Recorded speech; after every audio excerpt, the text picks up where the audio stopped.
تفاعل ولي عهد الأردن الأمير الحسين بن عبد الله بشكل طريف مع تساؤلات العديد من الأردنيين عن سبب غياب شقيقته الأميرة سلمى عن حفل حناء شقيقتها الأميرة إيمان التي دخلت القفص الذهبي قبل أيام قليلة. ونشر الأمير الحسين صورة جمعته بشقيقته سلمى وخطيبته رجوة خالد السيف، وعلق عليها ممازحا: لقينا سلمى. وكانت حفلة الحناء قد أقيمت يوم الثلاثاء الماضي في قصر الحسينية بحضور الملكة رانيا وعدد من الأميرات الأردنيات وسيدات من المجتمع المحلي.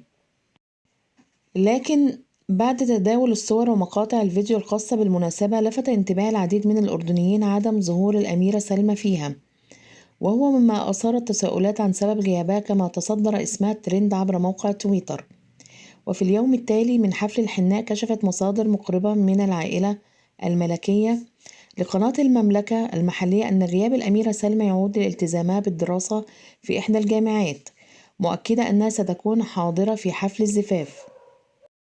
وظهرت الأميرة سلمى بعد ذلك في حفل الزفاف، وكانت بجانب عائلتها، وهو ما رصدته الصور ومقاطع الفيديو التي تم تداولها عبر مواقع التواصل الاجتماعي.